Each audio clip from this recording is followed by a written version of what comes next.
नमस्कार, ये आकाशवाणी शिमला है। अब आप पूनम शर्मा से प्रादेशिक समाचार सुनिए। संसद का मॉनसून सत्र कल से शुरू होने जा रहा है, जो 21 अगस्त तक चलेगा। सत्र के दौरान दोनों सदनों की कुल 21 बैठकें होंगी। केंद्र सरकार ने मॉनसून सत्र से पहले आज सर्वदलीय बैठक बुलाई। इस बैठक में सरकार ने संसद के दोनों सदनों के सुचारू संचालन के लिए सभी राजनीतिक दलों से सहयोग का आग्रह किया। मॉनसून सत्र के दौरान जन विश्वास संशोधन विधेयक, राष्ट्रीय खेल प्रशासन विधेयक और मर्चेंट शिपिंग विधेयक सहित कई महत्वपूर्ण विधेयकों पर चर्चा होने की संभावना है।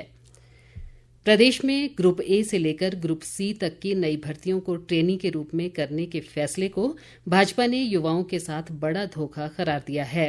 पार्टी अध्यक्ष राजीव बिंदल ने आज शिमला में एक पत्रकार सम्मेलन में कहा कि सत्ता में आने से पहले कांग्रेस ने पक्की नौकरी देने के झूठे वायदे किए थे, लेकिन सरकार इसे पूरा नहीं कर पाई है। उन्होंने कहा कि राज्य सरकार ने बेरोजगारों का मजाक बनाकर रख दिया है। 3 साल तक एक भी नौकरी, पक्की नौकरी, 52 साल की नौकरी नहीं दी और अब एक नया ऑर्डर जारी किया है। नए नए शब्द ढूंढ करके लाते हैं। अब नौकरी कैसे लगेगी? ना आउटसोर्स होगी, ना कॉन्ट्रेक्चुअल होगी, वो केवल और केवल मात्र ट्रेनी होगा, वो कर्मचारी नहीं होगा। 3 साल पर ये नया फार्मूला आया है, चौथे साल में एक और फार्मूला आएगा और 5वें साल में जब चुनाव आएगा फिर एक बहुत बड़ा धोखा को लेकर के आएंगे। 5 साल के अंदर हिमाचल प्रदेश के बेरोजगार को कुछ नसीब नहीं होगा। ये स्थिति इन्होंने खड़ी कर दिया। मंडी जिले में आई आपदा की चर्चा करते हुए उन्होंने कहा कि प्रदेश सरकार 20 दिन बाद भी सिराज विधानसभा क्षेत्र में सड़क, बिजली और पानी जैसी मूलभूत सुविधाएं बहाल नहीं कर पाई है। प्रदेश में भारी बारिश से हुए नुकसान का जायजा लेने के लिए एक केंद्रीय टीम मंडी जिले के 3 दिवसीय दौरे पर है। इस दल ने कल देर शाम मंडी में जिला प्रशासन व विभागीय अधिकारियों के साथ बैठक की और आपदा में हुए नुकसान सहित राहत व पुनर्वास कार्यों पर चर्चा की। इस आपदा में मंडी जिले में आरंभिक तौर पर सार्वजनिक व निजी संपत्ति को 700 करोड़ रुपए से अधिक का नुकसान आंका गया है। केंद्रीय वित्त मंत्रालय के उपसचिव कंदर्प वी पटेल ने कहा कि केंद्रीय दल आपदा प्रभावित क्षेत्रों में जाकर वस्तु स्थिति का जायजा ले रहा है। उन्होंने कहा कि दल के समक्ष आरंभिक तौर पर नुकसान से संबंधित ज्ञापन प्राप्त हुए हैं, जिन पर पूरी तत्परता और सहानुभूतिपूर्वक विचार किया जाएगा। प्रदेश के अनेक भागों में पिछले 24 घंटों से रुक रुक कर मानसून की वर्षा का क्रम जारी है, जबकि कुछ स्थानों पर बादल छाए हुए हैं।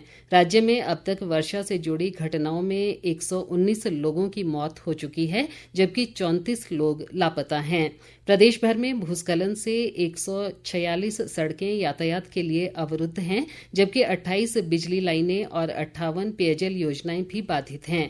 शिमला स्थित मौसम विज्ञान केंद्र के वैज्ञानिक संदीप कुमार शर्मा ने बताया कि कल 21 और 22 जुलाई को सोलन, शिमला, मंडी, सिरमौर और कांगड़ा जिलों में भारी वर्षा का ऑरेंज अलर्ट जारी किया गया है।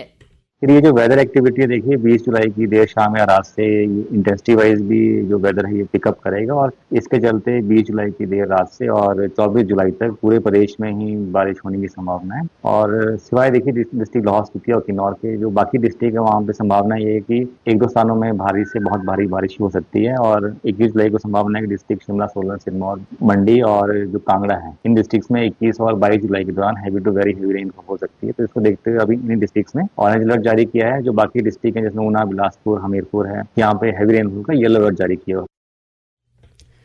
राज्य सरकार स्कूल शिक्षा व्यवस्था को और अधिक सशक्त बनाने के लिए हर विधानसभा क्षेत्र में Rajiv Gandhi model day boarding school स्थापित कर रही है। इन स्कूलों में स्मार्ट क्लासरूम, पुस्तकालय और खेल सुविधाओं सहित अन्य आधुनिक संसाधन उपलब्ध करवाए जाएंगे। कांगड़ा और हमीरपुर जिलों में इन स्कूलों का निर्माण कार्य शुरू कर दिया गया है। एक सरकारी प्रवक्ता के अनुसार इसके अलावा प्रदेश में 850 से अधिक स्कूलों को एक्सीलेंस का दर्जा दिया गया है। इन स्कूलों में पर्याप्त शिक्षक, बेहतर भवन, प्रयोगशालाएं और अन्य जरूरी सुविधाएं उपलब्ध करवाई जा रही हैं। इसी के साथ ये समाचार बुलेटिन समाप्त हुआ। हमारा अगला बुलेटिन आप सुन सकते हैं 6:30 बजे। नमस्कार।